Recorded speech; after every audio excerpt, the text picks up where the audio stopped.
Okay, so we're looking at lesson 76, number 6 and 7, and those are problems that involve trig identities. And to do these problems, you have to know what the trig identities are that we've learned so far. Trig identities are just relationships between the trig functions.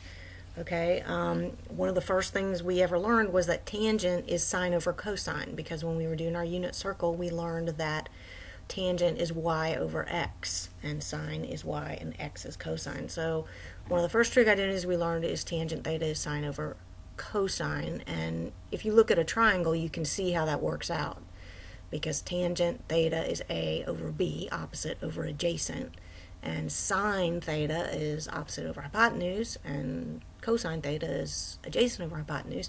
So you can see how it works out. But this is one of the first trig identities you learned, and whether you knew you learned it or not, and you have to know it. So therefore cotangent, since cotangent is just the reciprocal of tangent, is cosine over sine. All right, these are two of the first ones you need to know. Then you need to know the reciprocal functions. You learned that secant theta is 1 over cosine, cosecant theta is 1 over sine, and cotangent theta is 1 over tangent. These are the reciprocal functions. Now the book doesn't list these, the necessary correlations of those. It's just that secant and cosine are reciprocals of one another. Okay, so secant is 1 over cosine, therefore cosine is 1 over secant. That's what it means to be reciprocals. You just flip the other thing. You take 1 over it. That's flipping it. Same thing with cosecant and sine. They are reciprocals of each other. Cotangent and tangent are reciprocals of each other, so it's 1 over the other thing. Okay, so the book doesn't, it gives you these three. Secant is 1 over cosine, cosecant is 1 over sine, cotangent is 1 over tangent, but for some reason the book doesn't think that therefore cosine is 1 over secant, sine is 1 over cosecant, and tangent is 1 over cotangent are acceptable, but for me they are. Therefore the book is going to give you one more step in some of these problems. It's going to ask you to do one more step, which I will show you in a minute that you don't have to do. But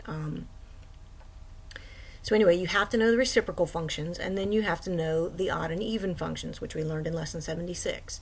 That is, sine, cosecant, tangent, and cotangent are what are called odd functions, meaning that if you put in an opposite value for theta, you will get an opposite answer. So sine negative theta is equal to negative sine theta, and cosecant negative theta is equal to negative cosecant theta. Same thing with tangent and cotangent. If you put in an opposite value, you get an opposite answer. Cosine and secant are even functions. That means if you put in an opposite value for theta, you get the same value you would have gotten for theta. So cosecant negative theta is the same, cosine negative theta is the same as cosine theta, and secant negative theta is the same as secant theta. So cosine and secant are even functions. Sine, cosecant, tangent, and cotangent are odd functions. You need to know that. You need to know what that means. You can see it from their graphs. We talked about it in class. If you don't remember that, look back at your notes for lesson 76. So you have to know those relationships. You have to know these relationships in order to do these trig identity problems. And then we learned about the complements of an angle, that they have certain relationships between the trig functions. So if you take the sine of an angle, it's the same as the cosine of that angle's complement, 90 minus theta. Sine theta is cosine 90 minus theta. And the same thing other way around. Cosine theta is sine 90 minus theta. You can see that if you work it out with the triangle and the A, B, and C. Same thing with tangent and cotangent. Tangent theta is the cotangent of its complement. Cotangent of an angle is the tangent of its complement.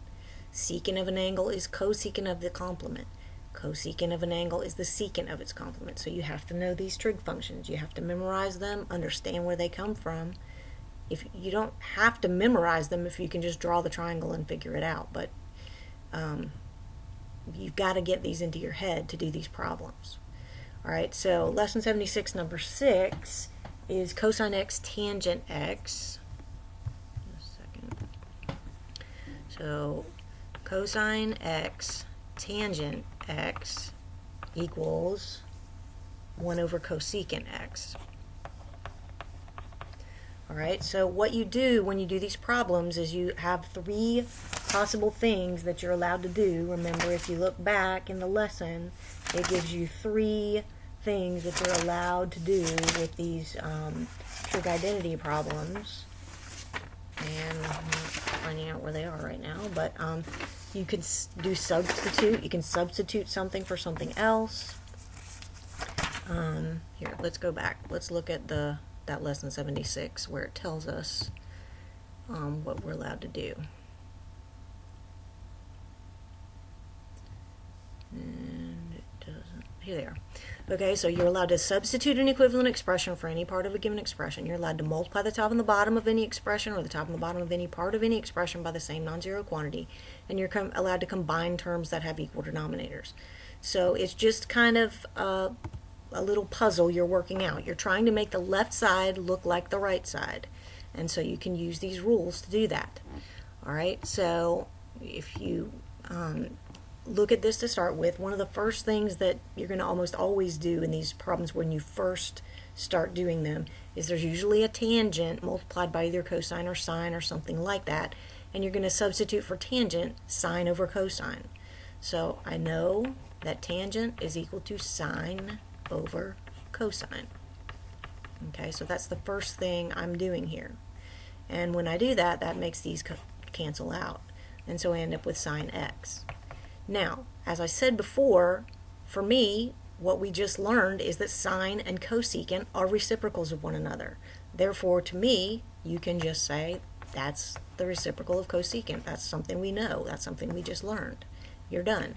But for the book, they only want to say that cosecant x is equal to 1 over sine x. And not say the other thing. So in the book you would have one additional step here where they would say, okay, sine x is the reciprocal of the reciprocal of sine. Sine x is 1 over sine x, so it's 1 over cosecant x. So it has this extra step here. But I'm fine with you just going straight from sine x to 1 over cosecant, because that's what sine x is. It's the reciprocal of cosecant, because cosecant is the reciprocal of sine. So if 2 things are reciprocals of each other, they just are. Okay, so it's just, you know, I mean, at first this seems different, but it's really not difficult. Okay, so number 7, you've got cotangent x over cosecant x, and you want to make that look like cosine x.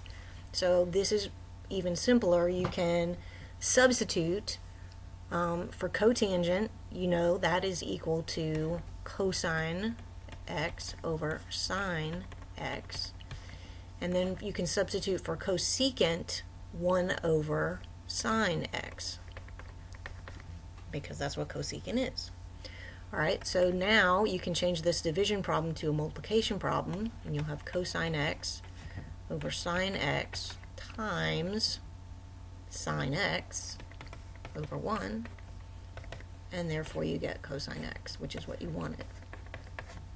So you're trying to get from the left side to the right side by doing substitutions and multiplication and division. Algebraic manipulation is basically what you're doing.